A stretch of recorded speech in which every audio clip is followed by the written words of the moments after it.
Hello, everyone. Welcome.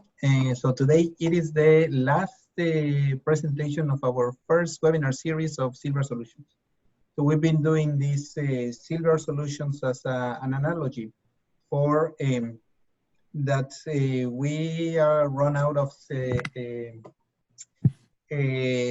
silver bullets, but what are some of those silver solutions that we can find and use together to address California problems? California water problems. One of the things here that I do want to mention is that so we do have this series available on YouTube, and the overall idea of this is that we are able to share these materials, so we as a group increase our awareness of what other ones are doing. Now, once I've said that. It is truly my pleasure to introduce Mehdi Nemati. He is an assistant cooperative extension specialist in water resources economics and policy at UC Riverside. I think you've been here for about what, 2-3 years, Mehdi? For 2 years now, yes. For 2 years. Finished my second year. Yeah, and he's been doing. Yeah, and he's been doing a super interesting job related with water agencies, urban water agencies. Yes. So maybe let me actually, because so I think that now you will be able to share your screen. And please go ahead. All right.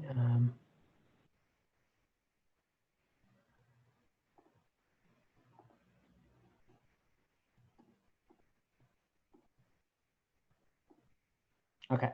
Can you see my screen fine? And okay. Perfect. Let me move this thing around. Thank you, Sam, and for putting this webinar series together, and thanks for having me today. I really enjoyed the previous ones, and I'm lucky to be here today. So today I'm going to talk about some of the works that I'm doing down here in UC Riverside and urban water utilities, and also talk about really parts of my research and highlight some of the challenges they are facing to serving residential water customers. Before I start, I want to acknowledge my team members here. This work is not possible without their help. Juhi Lee, she's a postdoc here. Dat Taran, he's a postdoc down here. They just started a few months ago. And Saman and Nilufar are graduate students. And also I want to thank the funders of parts of these works or all of the works that I'm doing here, especially the local agencies that been very helpful in terms of providing data, providing funding, and just talking to and helping out in making the research useful and policy relevant. So the agenda for today, I think I'm going to talk a little bit in general, what are these water agencies and how this looks like in California. And then I'm really going to spend a majority of the time on information and new data and how that's helping water agencies to conserve water and also do some other things. And then I'll finish up with a really quick overview of unintended consequences of water conservation and then water affordability. Okay, so public water systems, many of you may be aware of this. In California, we have around 8,000 water agencies. So that just makes it, the number by itself, if you want to have a policy for all these 8,000 agencies at the state level, is going to be challenging. But when we look at the by county, we see that there are, there's a heterogeneity. Some of the counties have more than some others. For example, Los Angeles, they have around 350 plus agencies. And then some other areas, they have less or more. And if you look at by hydro region, aggregated through the hydro regions, we see the same thing. But there are a few things I want to highlight here, that more than 50% of these water agencies, they serve less than 100 people. So that's just the nature of some of these agencies, very small. And then if we look at the rest, there is 409 agencies or around that number that serve more than 97% of California population. And that's the focus of really my program here. That's about these 409 agencies. And breaking further down, it gets also important to see who owns and who runs this 400 some agencies. We see that 81% owned by local government and then 19% owned by private sector or investor owned. And the main thing here is that we want to distinguish between the ownership. If it's local government, there are different rules and regulations and policies, and if it's private sector, they are regulated by California Public Utilities Commission, and they have their own set of rules. So the challenges that the ones that they're owned by local government face are, in my view, are larger and in terms of pricing and different sort of policies they want to set. One of the things that they face is that they are non-profit, so they are zero profit. They are run by elected officials. So if they want to change the price or anything, it has to be voted and it has to have public hearings and all that. So it's a little bit difficult and challenging for these agencies to set up a market price and be as efficient as the private sector. So that's partly the agencies that in California. And then the ones at least that they are owned by local government, they have three main goals that they are trying to balance and through different policies, especially pricing water. One is that they have to recover costs. They have to have a stable revenue. For example, during this time, there could be financial difficulties for these agencies. During drought, there could be financial difficulties, and also they are not. If you want to have a stable revenue and majority of your cost is fixed cost, then it could be difficult when it comes to the promoting conservation and promoting affordability. So these goals could be conflicting and challenging to meet at the same time, but there could be bundle of policies to achieve this. For example, if the high cost is the fixed cost and they are trying to achieve conservation by promoting tier pricing, then you may not be able to recover the cost. So that's that by itself is a big issue. But my research is really driving through these different goals and looking at these issues separately or jointly from the agency's perspective.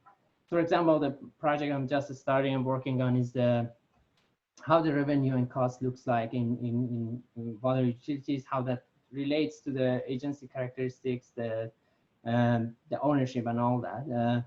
And then another thing that I'm starting to work on is the cost of water conservation programs. There are a lot of different policies and programs in place, but there's not really a good idea, at least in for some of these programs, that what's the cost benefit of every unit saved per program, and that just helps the agencies to choose between these different conservation programs.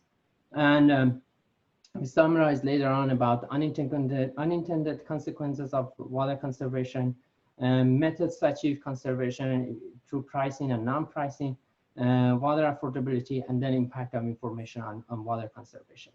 So I'm going to start with the information part, and then a really short talk about the water affordability and then the unintended consequences. So this is a graph that Juhi helped me to put together, but just shows gallons per day per capita in different regions of California over time from 1994 to 2019. And what we are seeing here is that the average, which is the dash line, black dash line, is decreased from 150 gallons per day per capita in 1994 to around 100 in 2019. So agencies, they did a really great work on reducing this by 50 gallons per day per capita. But there is still requirements from the state to reduce this further down to 75 or so through the California conservation, California way of life regulation that we have in place. And also, given that the population increasing and all that, and next drought, they are interested to reduce this further down. But they can implement bundle of policies, but the pricing policies, we have seen that there is a difficulty to increase the prices. There are political sort of issues around to increase the prices to the market level to achieve conservation. There are also other ways that the non-pricing methods that the water agencies are getting more and more interested in. One of these non-pricing methods are providing information for the customers. And given that there is a lot of data and the technology nowadays and the data availability and all that, the agencies are interested in providing this data to the customers and helping them to understand how they use their water, and then help them to conserve water. So we call this information and conservation. And as I said, historically, water utilities offered very little feedback to the consumers. We used to get every quarter a bill, or a month or 2 months you get a bill, and there is sometimes, or most of the times, it's not in gallons, it's in CCF and other measures that is not really clear to the general public what's the amount of water they consume, how much they're paying per gallon of water, So there's a little information. And then as economists, we know that the providing information gets us to a place that to gain efficiency, but there is not clear how this is going to affect residential water users. So the goal here, or the goal of this research here, is to really study what's the effect of information on residential water consumption. The first thing we did is that we get through the literature. We did a really extended meta-analysis, and we found about around 116 papers in different areas of the world, in electricity, in gas sector, and in water sector, that they analyzed how information nudges are reducing water consumption in general. And what we found is that, at least in the water sector, that is the focus of this talk, is that there is around an average 7.3% reduction due to the information nudges. But it's really heterogeneous depending on the location, type of the population, the type of the study, and study design, and all that. So there's the average of 7%, but it goes from 1 to 14%. That's the issue sometimes we face. So next, what we did is that we set up these different pilot programs across United States, and this is getting more and more in California. But the original also was across United States, and through this company called Dropcountr. And what they do, they already had the system in place, and it's really similar to O-Power, if you're familiar with. And they get your, they get the GIS data, they get the data from the utilities, they get weather data, and also survey the households. They combine all that, and then what they do, they put together two different sort of portals. One is for the utilities, and what in the right side, the utilities can, the staff can go in and look to see where are the, hotspots of water consumption, and how this depends on demographic and all that.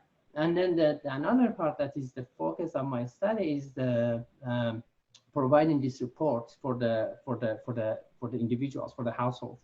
And this could be in a web format, it could be in a phone application, which we are finding that most of people are using the application. And what it is that because they're getting real-time information, is the hourly water consumption.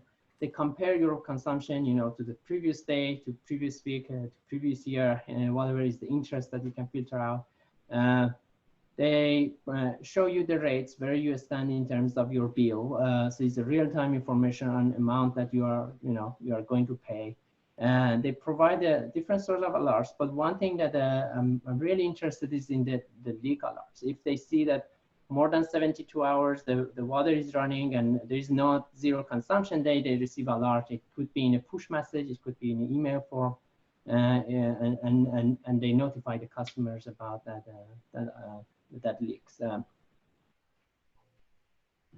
The pilots are, one in Northern California, one in Southern California. These are mid-sized water agencies, and then we have in, Texas, Massachusetts, Colorado, Florida, and Montana. Some of them, they started really, last year, and so I don't have the analysis yet for Florida and Montana. But for these 4 other, I'm going to talk about some of the findings that we are seeing in this Northern and Southern California and Texas and Massachusetts. Just a quick overview for those of us that are in economics. So because this is a voluntary program, households can opt into the program. What we are doing is really looking at those that they enrolled in this Dropcountr program and looking at their and comparing this to those that they never enrolled. And we have a time period that the program started. We look at before and after. But because it's an opt-in program, then, for example, the wealthier, greener household that enrolls in the program, they may have their, intrinsics to motivate and the motivation to conserve water. So the argument would be that if without this program, they conserve water anyways. So what we do in our sort of the model that they are most confident of, we use matching methods and match this person using the observable characteristic to this very similar person, and then run our regression analysis to sort of get rid of the selection bias. But first, I start with comparing the 2 utilities that they really adopt this program for conservation purposes. One in Northern California, they have smart meters and they have hourly data set. The program started in December 2014. It still is ongoing. Is advertised by paper and by media and is available for free for the households, and now it's extended citywide. In the one in Texas, they don't have advanced meters or smart meters, but so it's a monthly level data set, and the level of information that the households can get is is much less than the one that in Northern California. It started in April 2015, and then the same setup. The advertised by paper is available for free for everyone and all that. What we do here is that we take out the just the raw data set and compare those that enrolled in the program and versus those that they never enrolled in the program, and then we take a look before and after the program. First of all, we see a lot of seasonality in water consumption, which is outdoor versus only indoor consumption in the winter months. But just looking at this first graph here in the left-hand side or in the right-hand side, we don't see really any difference between enrolled and never enrolled groups. But when we take the average and take the differences in the bottom graph, we see that before the program started, the difference is around, on average, is around 0. After the program is around 6%. Again, this is just without any controls or anything. But in the one in Texas, we see much smaller effect. We see around 1–2%. But when we do the matching and run our regression analysis, what we find is that the enrolled households on average reduce their water consumption by 7%. And this is the one in Northern California.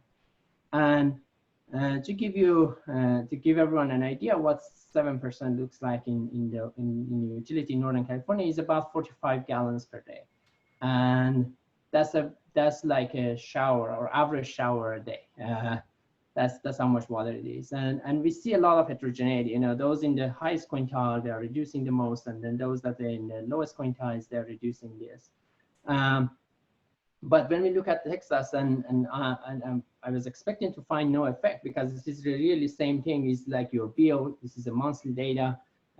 All they are doing, they are comparing you with your neighbors and your previous consumption and all that. But there's not a lot of real-time information. But still, we are finding around 1.4% reduction in water use. That could be large in margins and all that, but and that's about 9 gallons per day in the utility in Texas. So as I said, I break this down by the quintiles of consumption or baseline consumption. So I have the first quintile. You don't see a lot of seasonalities. It's a lot of indoor consumption, not big yards and all that. And then the second quintile is, is the second 20th percentile to 40th.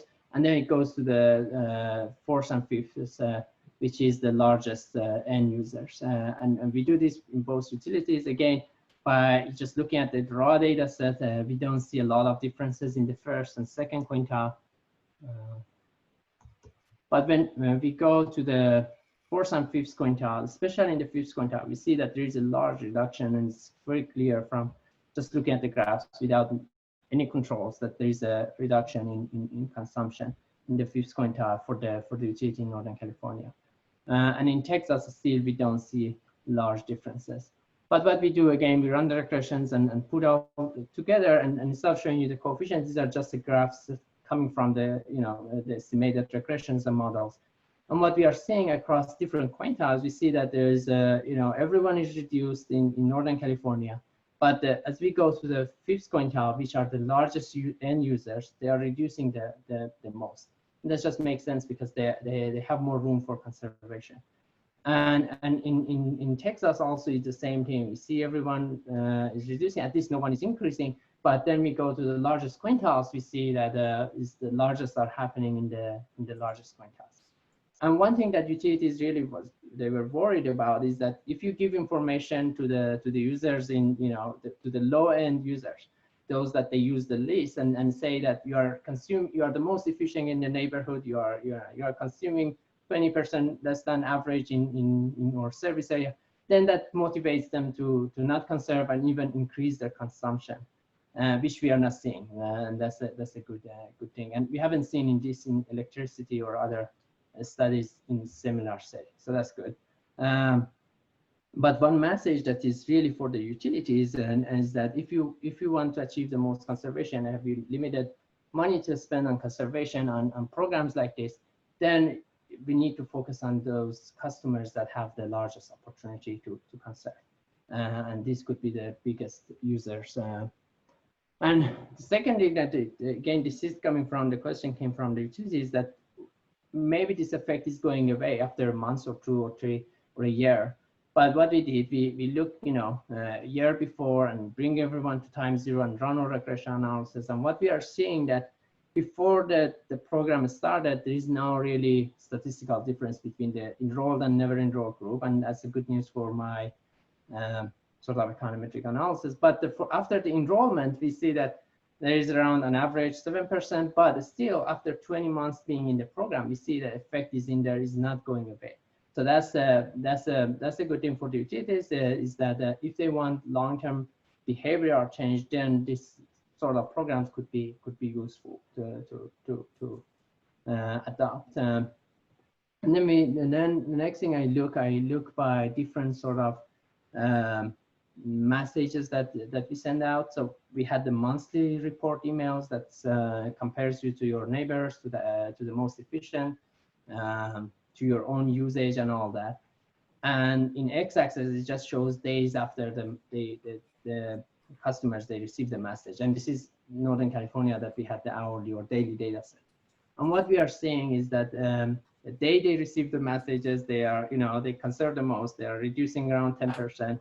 This is the first graph I'm talking about in the left-hand side. And it goes up and it fluctuates a little bit, but for 2 weeks after that, we see that the effect is in there somewhere around 3 to 5%. And then there is the second thing that I was the most interested in, and some of the utilities also were very interested in the leak alerts, because this is the really easy way to identify the leaks if you have advanced meters. And what we are seeing is that the day that the alert goes out is that the consumption goes down by 40%. And that's just because they try to stop the leak, whatever it is. And we see the days after, that's my interpretation, is that they stop after a few days because that's how far they can go. And they're waiting for someone from the utility to come in if it's outdoor leak or irrigation leak or all that. And then the new users, if we don't find any sort of conservation effect, but there could be other things going on in there. in the bottom graph here. The second sort of pilot that I want to talk about is the one that two utilities, exactly one with smart meters and another one without the smart meters. But both of them, they were interested in really in conservation. They adopt a program to engage with the households. For example, the one in Massachusetts, they had a lot of boiler alarms, right? They wanted to reach to the customer as soon as they can and talk to them about the water quality issues they're facing. And so they're not really interested. They didn't adopt the program for conservation purposes. And similar settings, the one in Southern California started in 2015, and then we had available, for free, first come, first serve, and then now it's citywide. And the one in Massachusetts also same thing, started a little bit later in 2017, but it's the same setting. And I did the same, same sort of analysis we did for both of them. And what we are finding is that in the one in Southern California is reducing by 0.6%. So not a lot of conservation happening. And then the other one is also, we see on average increase a little bit, although the analysis for the second one in Massachusetts is preliminary, but we are seeing the increase in consumption after they enroll in the program. And we do the by quintile, so we see the same thing. But one message for empirical or message for the utilities, that if depending on what you want from this sort of programs, then you might get different results, as we are seeing here. The ones that they really needed to adopt this for conservation, they are achieving high conservation levels, and the ones that they adopted for sort of engagement purposes, they're not getting conservation, and one of them is even seeing increase in consumption.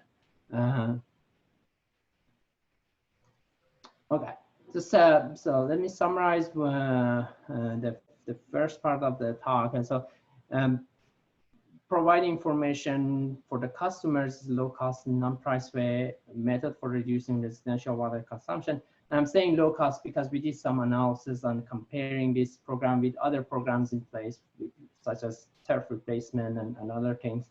And it seems like, if I remember correctly, it's like $400 per acre feet for this type of programs, and then it's like $600–700 per acre feet for some of the other programs. So it's a little bit cheaper than some other programs. In the first utility, we see about 7.3% reduction in water consumption, and we estimate that's around 34% increase in prices. If you work with these utilities, you know that's a large increase in percentages, and the board members are not going to do that. It's really difficult to increase by 34% to achieve that much conservation. And then we know that this is heterogeneous, depends on consumption levels, and we need to, if you have a limited money, then you have to do targeted conservation. If you have a AMI or not AMI, this could be useful as long as your goal is conservation. Yeah, that's the sort of the summary for some of the findings and the information effects. Now I think I can stop and ask, take questions and then move on to the next section, depending on you, Sam, or I can talk about the next sections and take the question all together. I think we have any questions right now. Okay, perfect. If anyone from the audience have a question. I do have a couple, but also we have Priscilla. What are your thoughts on tier rates?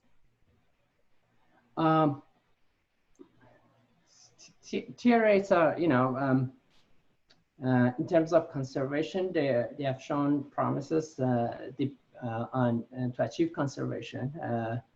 That depends on the location, how much the conservation they can achieve.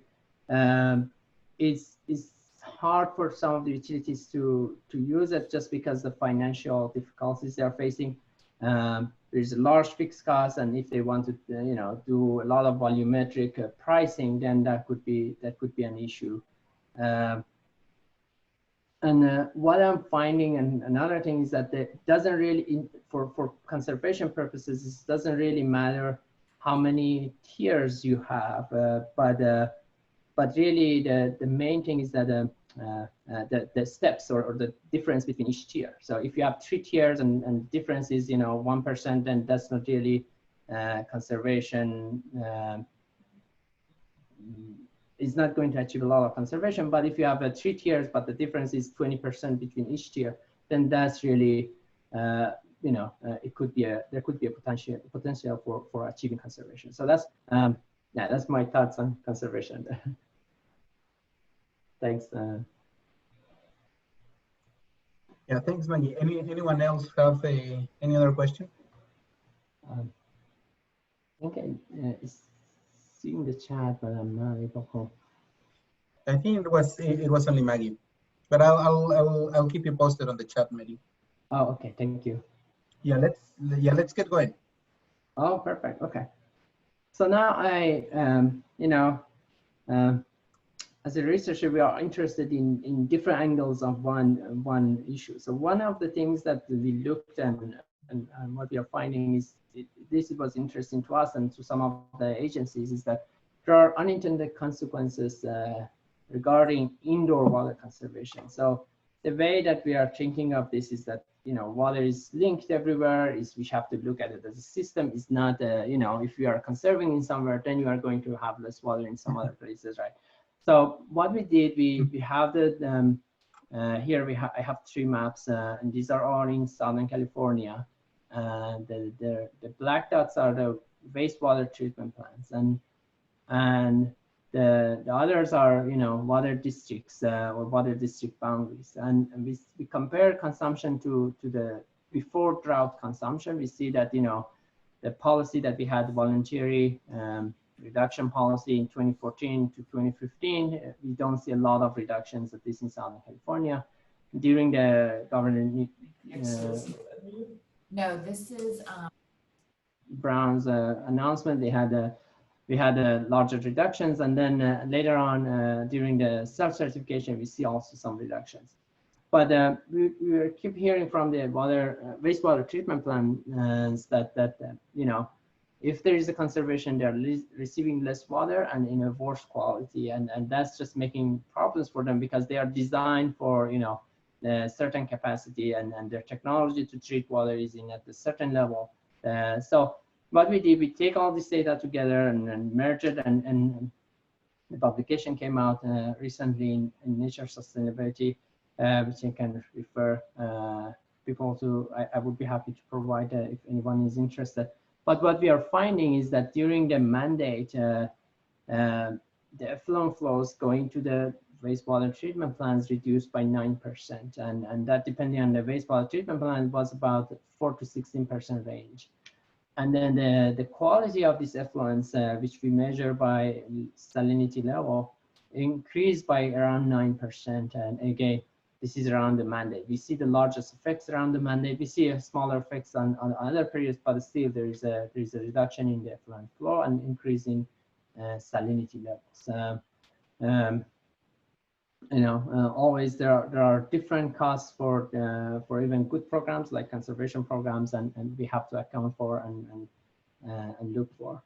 And then the other thing that you know, we're doing down here in UC Riverside is looking at some of the water affordability across different regions, and this is a case study with Eastern Municipal Water District, and now we are doing this similar analysis for a few other agencies. But this is getting a lot of attention at the state level, that water prices are increasing and income is decreasing. And there is a EPA threshold for water being affordable that's set for water costs around 2% and water and wastewater around 4.5% of income. And what we are really measuring here is that the discretionary income, which is income after tax minus water costs minus cost of other essential needs like electricity, food, housing, and all that, And if that water cost is rising, then there is the discretionary income going down, right? And this is a concern for more than 13 million low-income Californians that the state is considering to help in some way. So what we did is that we took the household level data and billing and consumption over time from 2011 to 2000, end of 20, I think 19 or 18, and look at to see how the affordability changed based on these sort of EPA thresholds, right? And if it's a concern for the agency or not.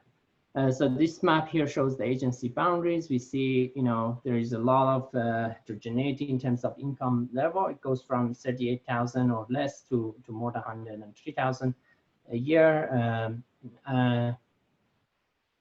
And then we put together this, the report is online, and if anyone is interested, I'm happy to share. But what we see, for basic needs, basic water needs for water and sewage, that the average is around 1.3%, which is far below this 4.5%. And we did, for average winter consumption, for overall water use, even overall water use was under the EPA threshold on average as an aggregate level. And next, what we did, we took this household level data, and I think this is the beauty of this, the work that we can look each household over time and see what's happening in each of these households. So we use the basic needs, which is around 36 gallons per day per capita, which is, cited in literature, at least for California. And what we are finding, and the average was 1.11%. So we don't see any issues on averages. But when we do this at the household level, we see that some of the households are close to the threshold, and a few households, around 5 households, they go beyond the threshold in 2018. So what we suggest to the agency to identify the households, and if they want to run some type of program, then it would be easy to identify these households that they are close to the threshold or passing the threshold. And of course, we see as your income increases, the percentage you should pay for water is much less than 4%, or in some cases less than 1%. So what we do here, again, we do that from 2011 to 2018 and see that this increased a little bit, but see it far below the thresholds. Is really income depending and depends on the choice of income that you use. If we use the district level median household income, which some of other studies use, we find that this is average 0.91, which is small. If you use the block group level, then that increases a little bit. And if you use the 20th percentile income, that is around 1.5. So for the state, I think that the main thing here is that what type of income we are talking about here. And then the other issue that we or other thing that we consider is that compare this for the same region for other things, right? The housing is around 32% of that discretionary income that takes your income towards zero, compared to water that is around 2% or 1.11%. Transportation is around 13%, food is around 11%. So are we going to target the water, and how about these other programs, or what is the goal here? And state, other agencies are we are doing this for a few other agencies, but with COVID happening, I think it's a little bit slowed down. But the main issue is that what we are going to do for the households that are in low income area or disadvantaged household, are we going to tax, are we going to have a state level program or we are going to leave it to the local agencies to run it? And I think some of the findings here are informing the state policy and also is useful for the water agencies. With that, I think I open up for any questions and thoughts. Yeah, thanks, Mehdi. Do we have any questions from the audience?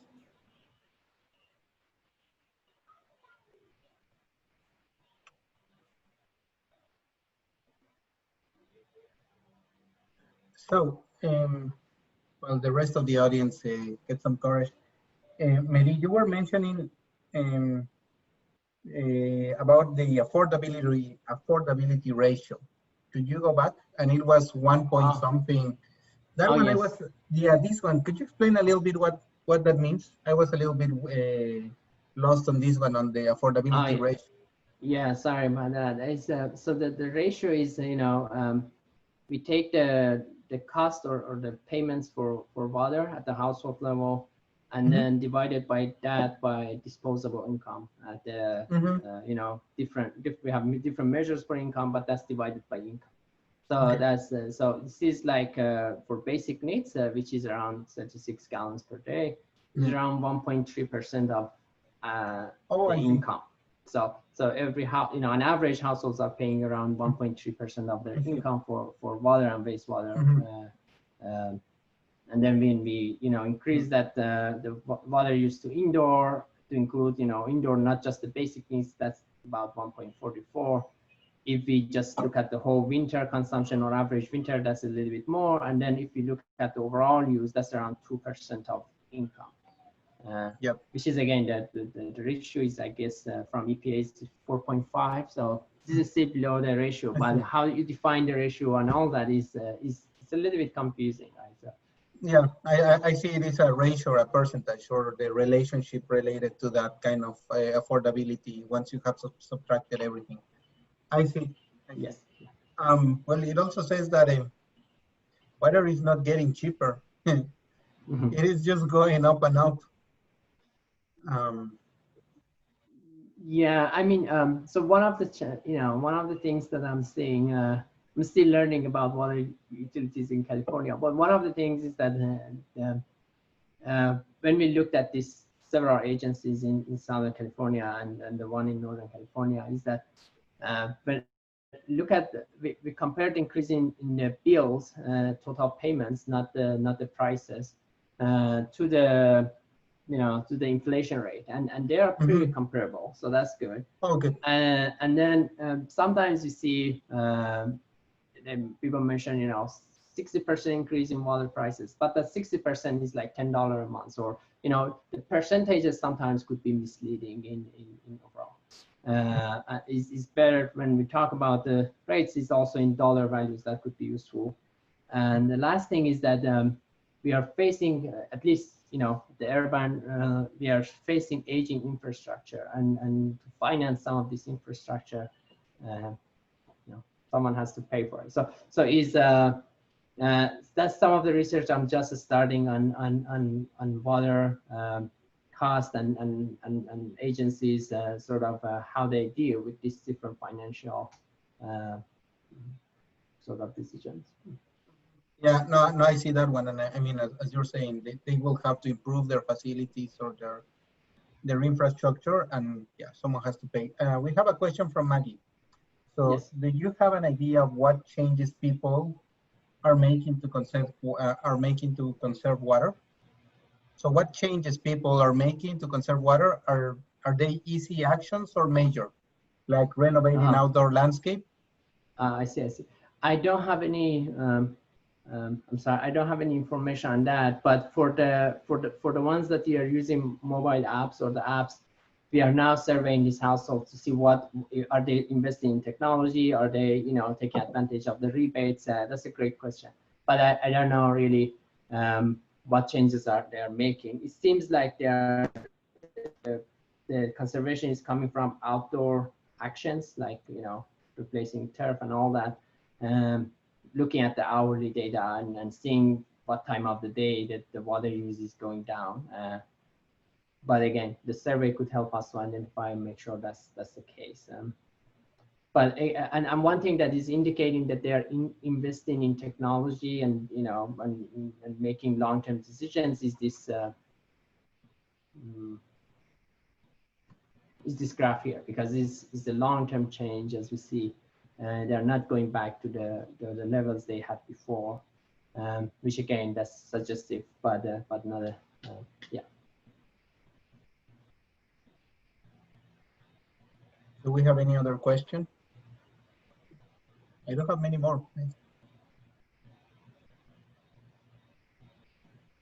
So one related to this one, I mean, I do have a in the cell phone, it comes a message when they are saying that we're passing our average monthly bill, or when we reach certain threshold, it sends us a message. So I was wondering how many of the participants in here have either these smart water meters or receive this. Can you raise your? Is this your water bill or electricity? It's water, the water bill. Okay. They send us. We have a water, a smart water meter outside. Yes, and you live in where? Sacramento area? In I think. Davis. Yeah, this is the same. I think that's the one you're using. But yes, they started this. They started sending if you are approaching to each of these tiers, and if you are compare your bill to the previous months and all that. And for that, we are doing randomized controlled trials in few places to see how this sort of information could be helpful to increase effectiveness of nonlinear pricing. Right, we have a lot of research going on. I mean, not myself, like other people have a lot of research going on how effective is tier pricing in conserving water. But what we are, what we want to see is that how we can increase the effectiveness using apps like this. Because if you are going, to the second tier, or approaching second tier, it's like your phone and you have the data in your phone. If you are approaching to, to the limit, you receive a message. And here is the same thing. We are sending message when they are approaching the first tier and the second and etc. So I haven't done the analysis for that part yet, but yes, that's part of this program. Yes. Yeah. Any other question from the audience? Yeah, your water use data could be in here. So. Most likely. I do have other questions, but from the audience, so you can put it on the chat. So, well, I have other questions here. You were saying that you are presenting this or informing some state policies, but that you've been presenting this data. Could you elaborate a little bit more when you're presenting this? Who is this data being presented and how it is informing decisions?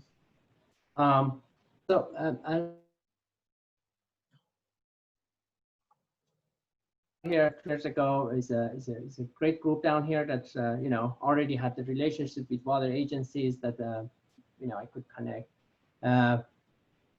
One thing that is really driving the research, or at least my research, is the questions they do have, and that's helping them to go to the decision makers at the state level, at the local level, and show evidence from independent researchers that how different policies are going to affect or affected water use or water affordability or other things.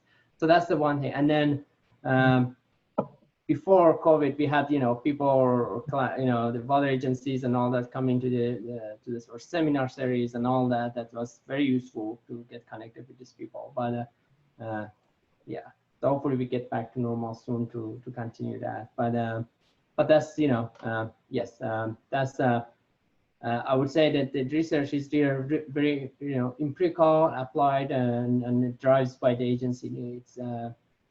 For example, the one that we did on affordability, that's the state level policy. There is a timely issue. The state is considering different policy options, and we are hoping that by doing this for different agencies and providing some evidence on how that the affordability depends on the measure of income, your type of pricing, and how it's different in different agencies, then that could inform the policymakers in Sacramento as well. Yeah, and perhaps associated with that is I mean, unfortunately, well, no, not unfortunately, but the only case that I know when they have saved some water, they decided at the end to increase the price of the water. And this was an agriculture agency. It is super sad sometimes, that paradox that you want to save water, but then all of a sudden the agencies ended up being short on their income. Yes. Yes, and that's exactly one of the challenges, at least for the for those that they run by local government. They have to, you know, you conserve water, and if you have a volumetric rate to promote conservation and all that, then you get shortage in your revenue. So your revenue is not stable, and you have to increase the rate. So that's always the dilemma there, which is you know, interesting. Yeah, and I think that. But the, I'm sorry, but the main thing again here is that we have to know that the majority of the cost for the water agencies is the fixed cost. It's not the volumetric cost. So if they sell less water or more water, it's not going to really reduce down their cost. They have the cost in place anyways. And that's you know, I'm starting to look some of these financial reports of water agencies, and it seems like, you know, 80–90%, that's really high fixed cost compared to some other businesses. And I think you have it that one on the affordability ratio, the graph, when you were saying how much is for sewer, how much is for water, in a lot of those graphs for the ratios. Yeah, I don't know. I will go one last time, and then I'll see if anyone else. The other part that I find also super interesting is the dependence on the wastewater treatment effluent. So users down there, it can be. Sorry, I was talking about the. I think I'm here. Can you hear me? Oh, no.